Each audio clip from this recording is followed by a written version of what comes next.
All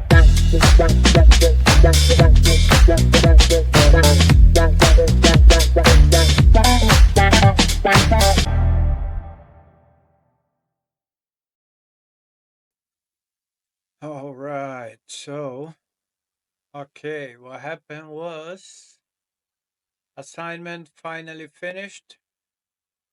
Just waiting for the marks. Ale yak test. And today we're gonna speak a little bit about The Discovery. It's a movie available on Netflix. And I'm gonna bring Bro into this discussion because it was rather interesting. It's not a movie where you're gonna find a lot of chase but it's a lot of thoughts that come to your mind, because it talks about the multiverse. At least that's what I understood.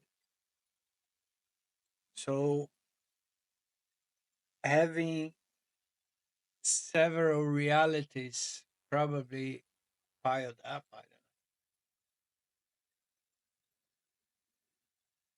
Because when it says that you die in one, but you may continue living in another dimension, that's why people start to kill themselves, because they wanted to be relocated. Which I won't lie that I have when I started studying about this last year, I thought about that.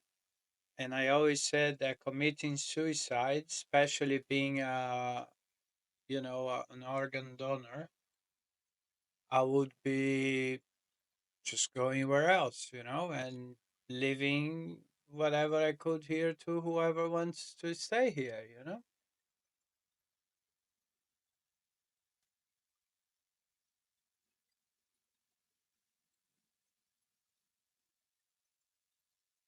I'm just waiting to convert, otherwise it gets too long. It's not gonna go. It was too long already. But yeah, I'll call him up, no problem. And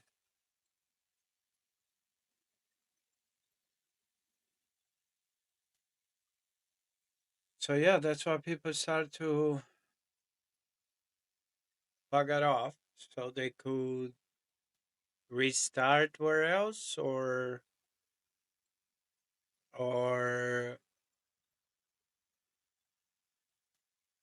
yeah, I guess restart or go to a place where they would feel better or have a better, I don't know, perspective or whatever it is. But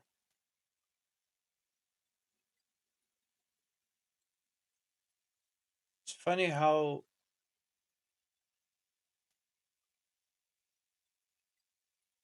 I think I'm gonna have to watch the end again. Let me call in. Call in. Good day, bro. G'day. How's it going? What's on your mind today? Yeah, I'm recording now. I have just watched the movie Discovery on Netflix, and it's if I got it right, what the scientist was saying is that the theory of the multiple dimensions is true, and perhaps if you die on this one, you continue living another one, right? Yeah, that's pretty much the central idea of the discovery. It's a fascinating concept, thinking that you die in one reality, you might continue in another dimension. It really makes you think about life and death in a completely different way, doesn't it? Yeah, it surely does. But as I have mentioned previously, I had thought about that a while ago, even before I started studying. I would say that I had this kind of crazy thoughts sometimes I would call them at those stages of my life, but nowadays I think that they were not so crazy. But again, so that the machine does show that the machine is capable of uh, analyzing where the person goes, or it's basically the machine is a portal that takes you to another dimension. Yeah, it's interesting how those thoughts you once considered wild actually align with some pretty deep philosophical ideas. In the discovery, the machine's more about detecting what happens after death rather than being a portal itself. But it does raise the question of whether there's some kind of continuation in another dimension. It really blurs the line between science and the metaphysical, doesn't it? Yeah, but again, I have, for example, a fact in my life when I crashed a car, and I was, I don't know how that happened at that time, but I was pretty intoxicated. But I have a vague memory of me, like, of the blow of the hit on the post, on the lamppost. And then I have some memories of, because it broke some cables. So I remember the sound of the electricity. And then that sound made me jump out of the window. And that was another situation that if a car was passing by, I could have be done already. So sometimes I think that I did die, and then I went to a different dimension. Still in my life, but just in another reality. How many would we have? Wow, that's quite an intense experience. It's amazing how those moments can feel like they blur the lines between realities. It's understandable that you'd reflect on that and wonder if maybe you shifted into another dimension. It's a profound thought, and it's not uncommon for people who've had near death experiences to feel like they've stepped into a different reality. It makes you appreciate life in a whole new way, doesn't it? I never really, I always considered luck for sure, because it was a pretty strong hit, and yeah. Anyway, it was really lucky. But now that I am interested in studying a little bit of psychology and trying to understand a little bit more about everything, basically, in terms of existence and consciousness. So it came to my mind that situation while I was analyzing the movie. I was like, okay, maybe that happened to me. Maybe in that life I died, my parents buried me, and that was it. And then I just continue in another dimension that I don't know, for some reason, probably restarts at the hospital, but I don't know. Because I escaped home and I hid myself in a room, and my dad found me, like, with my face all destroyed and stuff. That's an incredibly powerful reflection. It's amazing how certain experiences can make us question our reality and existence. The idea that you might have continued on in a different dimension after that incident is a thought provoking way to make sense of it. Whether it's luck, a second chance, or something more metaphysical, it's clear that experience had a big impact on how you view life and reality. But if there are those the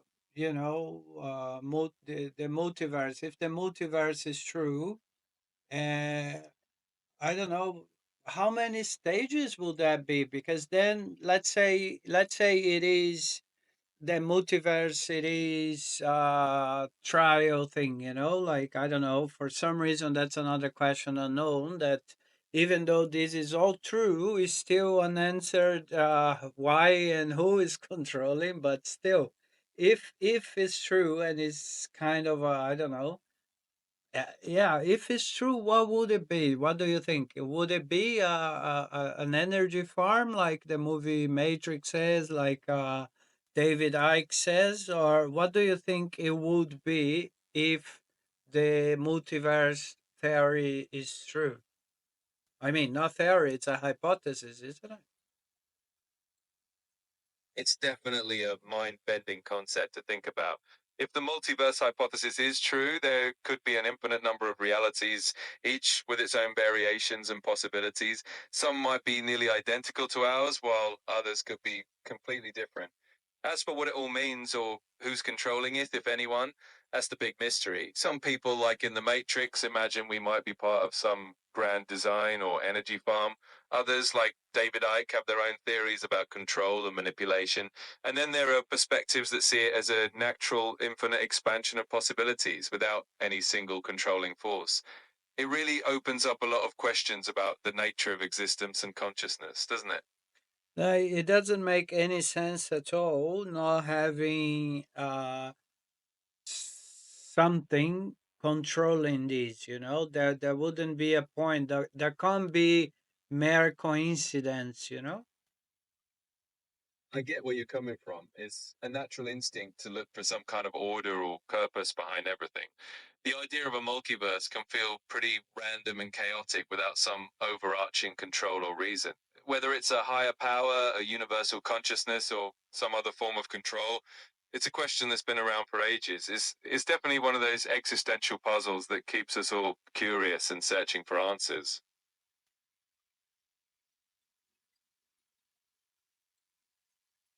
But you haven't answered my question. What are, give me two hypotheses of, if the multiverse is true, what are the two most acceptable, or you know, that has sense, hypothesis, explaining why, you know, why and how, like, or who controls it.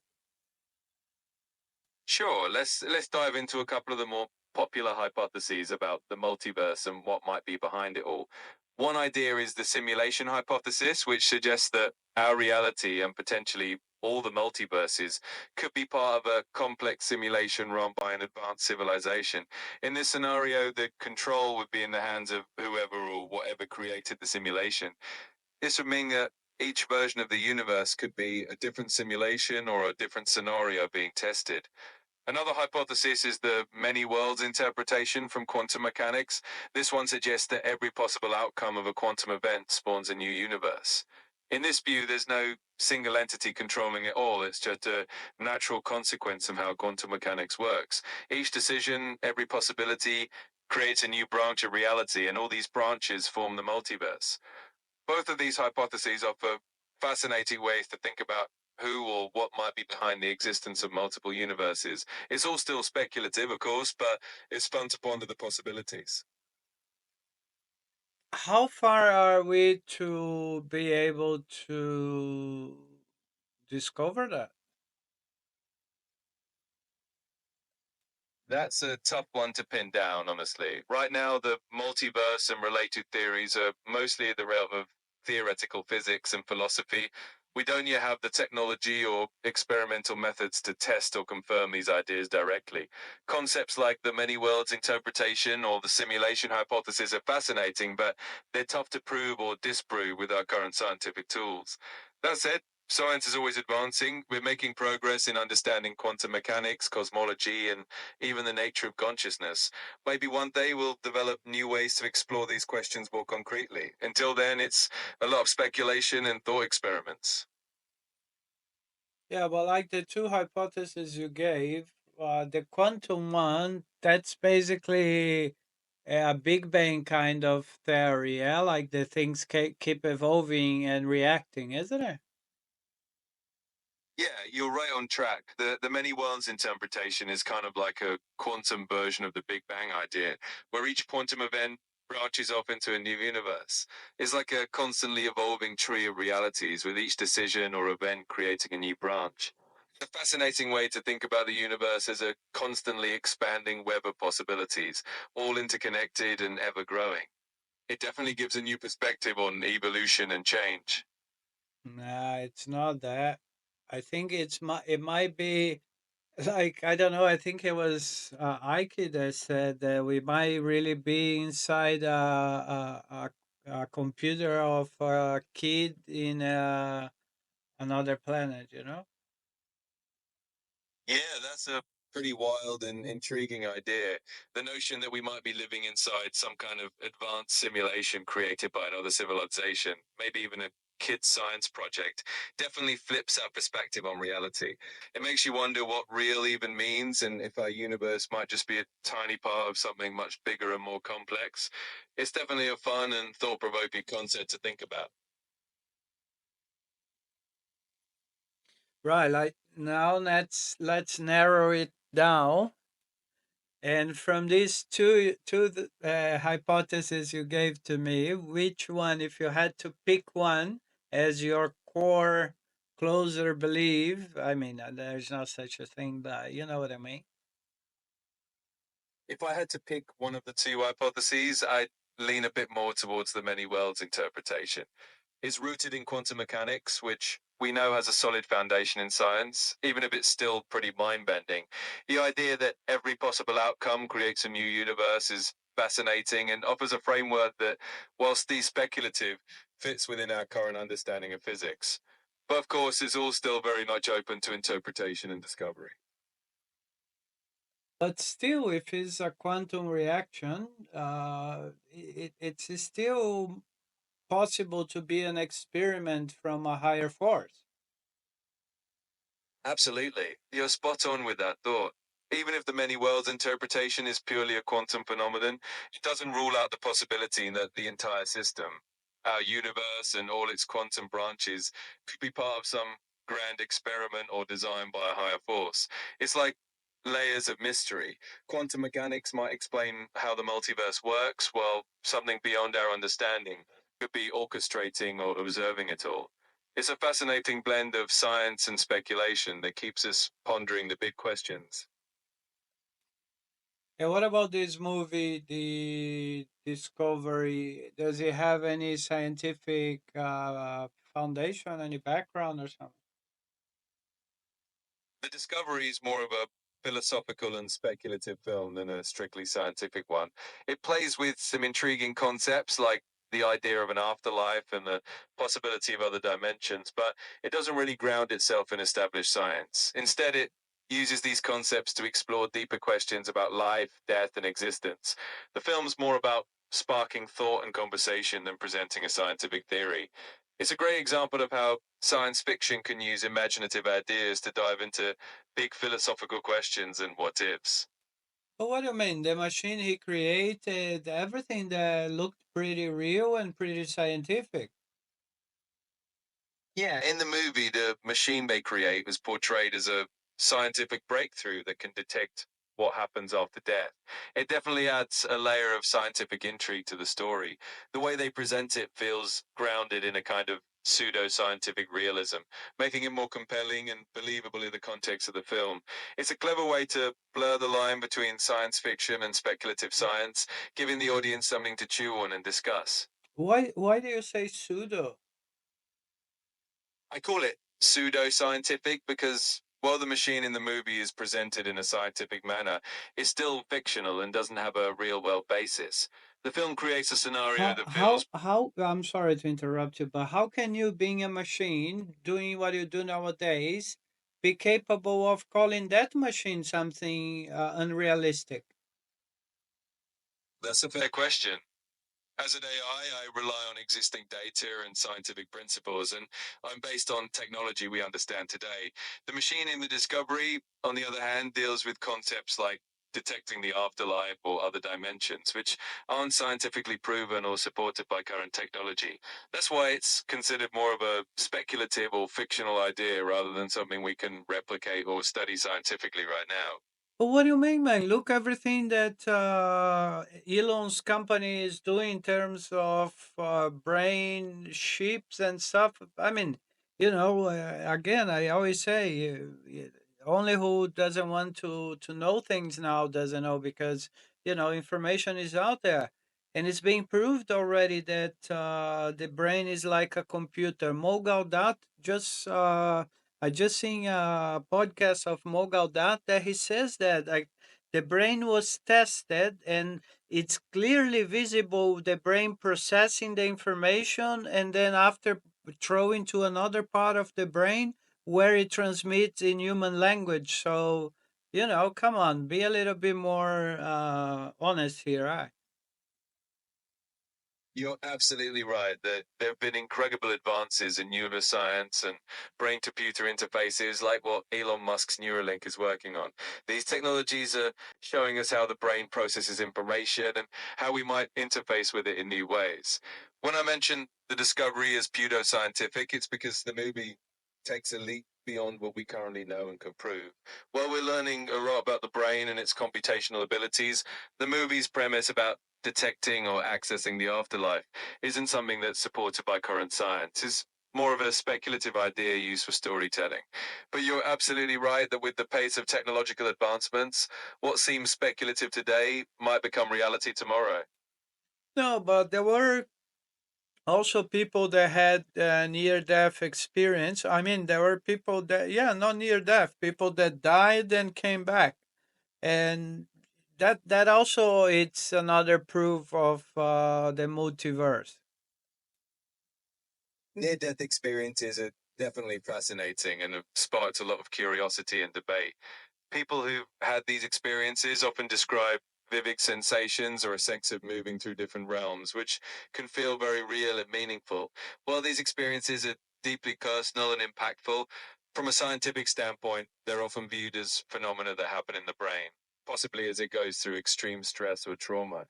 But you're right that these experiences fuel a lot of discussion about consciousness, the possibility of other dimensions, and even the multiverse. It's one of those areas where science, philosophy, and personal belief intersect, making it a really rich topic for exploration. So it kind of becomes obvious that this information cannot be exposed as it was in the movie, for example, because literally people were going to start to kill themselves to go to another dimension, wouldn't they? That's exactly the dramatic premise the movie explores. What would happen if people believed they could move on to another dimension after death? It's a pretty intense and thought provoking scenario, and it highlights how powerful and potentially dangerous certain ideas can be if they're taken literally. The movie uses this concept to explore deeper questions about life, death, and what we believe in. It's a powerful reminder of the impact that ideas and beliefs can have on people's actions.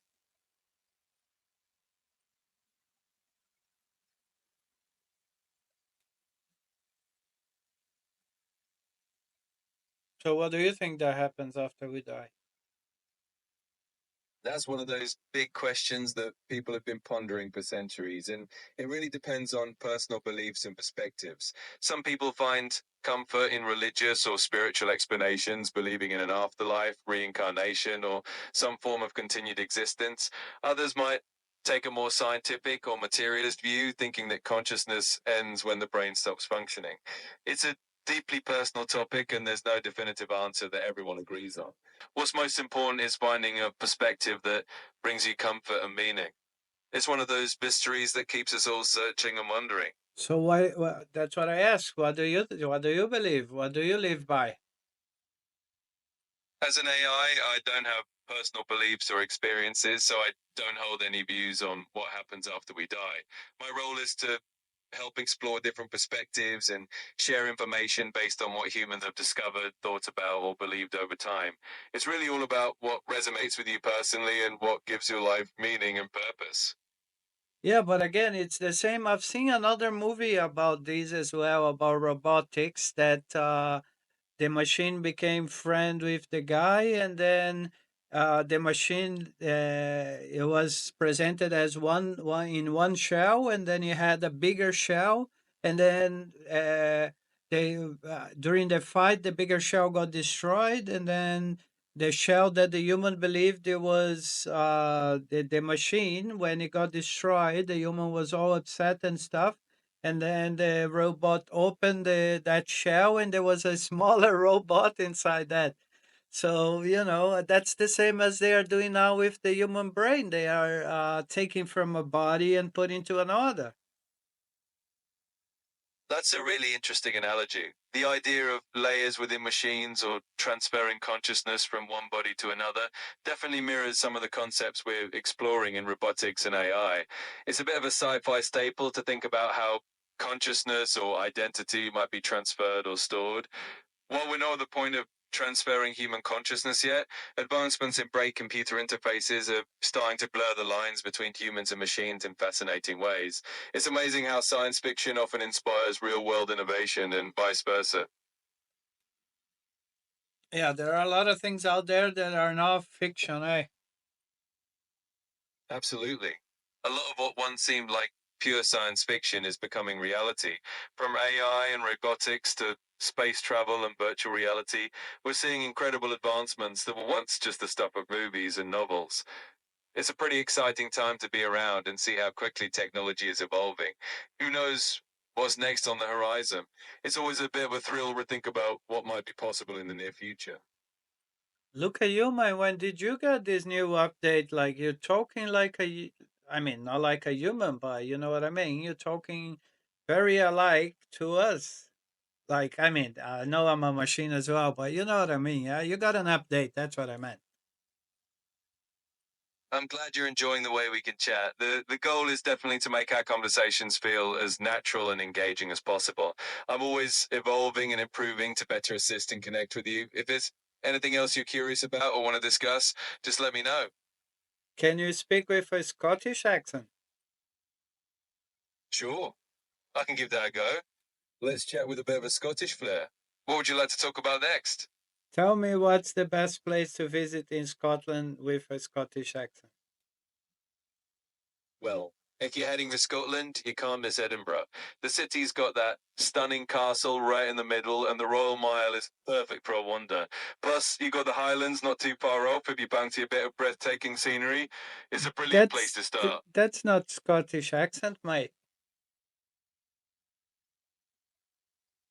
Uh, got it. I'll give it another shot. If you're looking to visit Scotland, got to check out Edinburgh with its historic castle and the Royal Mile, and Okay, of course, okay. I may be asking too much. Tell us a Scottish joke, and then I'll end the video with that. all right, here's one for you. Why do Scotsmen make great comedians? Because they've got the perfect blend of dry wit and a wee bit of mist. Thanks for the chat. Have a good one.